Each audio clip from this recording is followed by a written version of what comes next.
दोस्तों, मैं फराज मलिक। इस वक्त की जो ब्रेकिंग न्यूज है वो ये है कि 24 से 36 घंटे के अंदर अफगानिस्तान के काबुल एयरपोर्ट पर एक और बड़ा आतंकी हमला हो सकता है। ये किसने कहा है? ये अमेरिका ने कहा है। आज मैं आपको एक ऐसी क्रोनोलॉजी समझाऊंगा जिसको देखने के बाद आपको समझ में आ जाएगा कि आखिर जो चीजें इस वक्त आपके सामने हैं, जो चीजें आपको मीडिया के द्वारा दिखाई जा रही हैं अफगानिस्तान और तालिबान को लेकर, हकीकत इससे बिल्कुल अलग है। अमेरिका जो है वो तालिबान, अफगानिस्तान और आईएसआईएस की आड़ में जो खेल खेल रहा है ना, इन चीजों से आप बिल्कुल अनजान हैं। तथ्यों के साथ अमेरिका का गंदा चेहरा आप लोगों के सामने दिखाने की कोशिश करूंगा और अफगानिस्तान के अंदर इस वक्त जो हालात है इसका सबसे बड़ा जिम्मेदार अमेरिका है। दोस्तों, इस रिपोर्ट की शुरुआत बिल्कुल शुरू से करते हैं। जब तालिबान अफगानिस्तान के ऊपर कब्जा कर रहा था, अचानक से अमेरिका अपनी आर्मी को वापस बुला लेता है। जो आर्मी 20 साल से अफगानिस्तान के अंदर मौजूद थी, तालिबान ने जैसे ही अपने कदम आगे बढ़ाए, जो सुपर पावर अपने आप को कहता है अमेरिका, उसने अपनी आर्मी को वापस बुला लिया। कुछ खबरें ऐसी भी आ रही थी कि डर की वजह से अमेरिका की आर्मी वहां से वापस आ गई, सुपर पावर आर्मी। अमेरिका ने जब अपनी आर्मी को वापस बुलाया तो तालिबान ने अफगानिस्तान के ऊपर पूरी तरीके से कब्जा करना शुरू कर दिया। आपने यह भी सुना होगा कि अफगानिस्तान की आर्मी ने सरेंडर कर दिया। यह वो आर्मी है जिसको अमेरिका 20 साल तक ट्रेनिंग देता रहा। अमेरिका के फौजी अफगानिस्तान की फौज को 20 साल तक ट्रेनिंग दे रहे थे। आखिर कौन सी ऐसी ट्रेनिंग थी? किस तरीके की ये ट्रेनिंग देकर गए थे यहां पर अफगानिस्तान के फौजियों को? क्या वो चीजें इन्होंने नहीं सिखाई थी?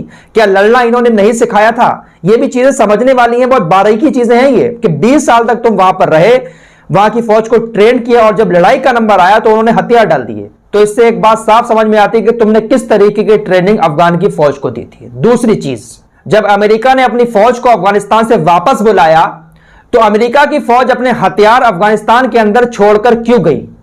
अमेरिका जो सुपर पावर अपने आप को कहता है, उसके पास बड़े बड़े आधुनिक और महंगे महंगे हथियार हैं।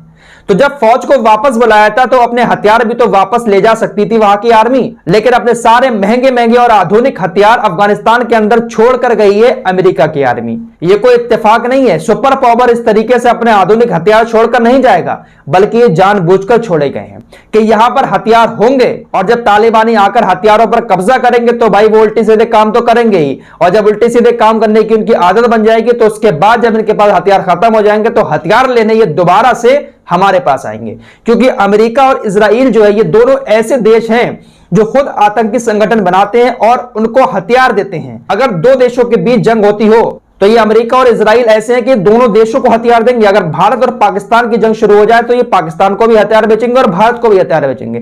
तो ये चाल के बतौर अपने हथियारों को अफगानिस्तान के अंदर छोड़कर भाग गए ताकि तालिबानियों को इन महंगे हथियारों की आदत पड़ जाए, फिर बाद में ये हमसे कॉन्ट्रैक्ट करके हमारे हथियार खरीदें। वरना जो अमेरिका अपने आप को सुपर पावर कहलाता है, जिसकी आर्मी इतनी ज्यादा खतरनाक है, वो अपने हथियार छोड़कर अफगानिस्तान के अंदर जाएगा? ऐसा हो ही नहीं सकता था। अगले पॉइंट पर बात करते हैं। जब अमेरिका की फौज अफगानिस्तान छोड़कर गई और जो अफगानिस्तान के अंदर हालात बने, उसका सबसे बड़ा जिम्मेदार अमेरिका को माना जाने लगा।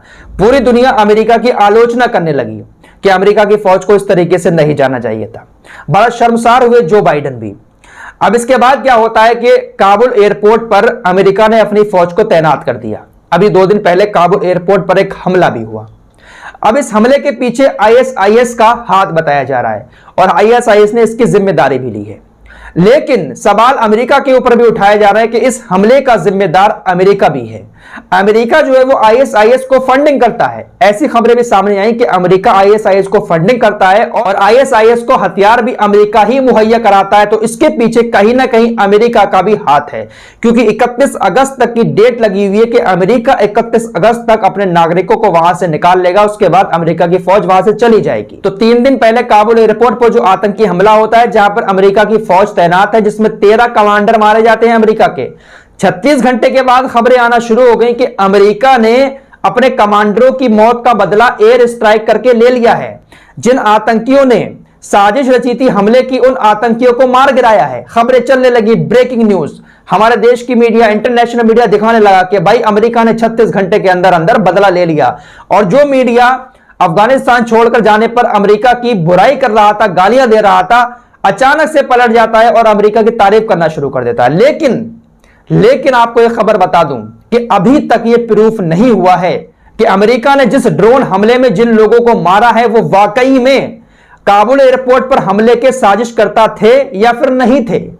अमेरिका ने कह दिया कि भाई हमने मार गिराया, लेकिन अभी तक ये प्रूफ नहीं हुआ है, ना साबित हुआ है कि हमले में मारे जाने वाले वही लोग थे जिन्होंने काबुल एयरपोर्ट पर हमला किया था। बस खबरें आ गई, अमेरिका ने कह दिया और लग गया मीडिया उसको दिखाने में कि भाई 36 घंटे के अंदर बदला ले लिया। लेकिन क्या पता किसको मारा है। अमेरिका अपनी छवि सुधारने के लिए कुछ भी कर सकता है। कोई प्रूफ अभी सामने नहीं आया है, बस अमेरिका की तरफ से आया बयान कि हमने उनको मार गिराया है। कोई वीडियो क्लिप ऐसी नहीं आई जिसमें हमला करते हुए दिखाया गया हो या मारे जाने वालों की कोई फोटो सामने आई हो, ऐसा कुछ भी नहीं आया है। बस कह दिया कि भाई मार दिया। इन सब चीजों के बीच तुर्की ने अपनी आर्मी को वापस बुला लिया है और अब अमेरिका की तरफ से कहा गया है कि 24 से 36 घंटे के अंदर एक और बड़ा आतंकी हमला काबुल एयरपोर्ट पर हो सकता है। तो भाई तुम्हारी फौज वहां पर तैनात है तो आतंकी हमला कैसे हो जाएगा। सुपर पावर अमेरिका की आर्मी के अंडर में काबुल एयरपोर्ट है तो आतंकी हमले की साजिश को नाकाम करना भी तो सुपर पावर का ही काम है।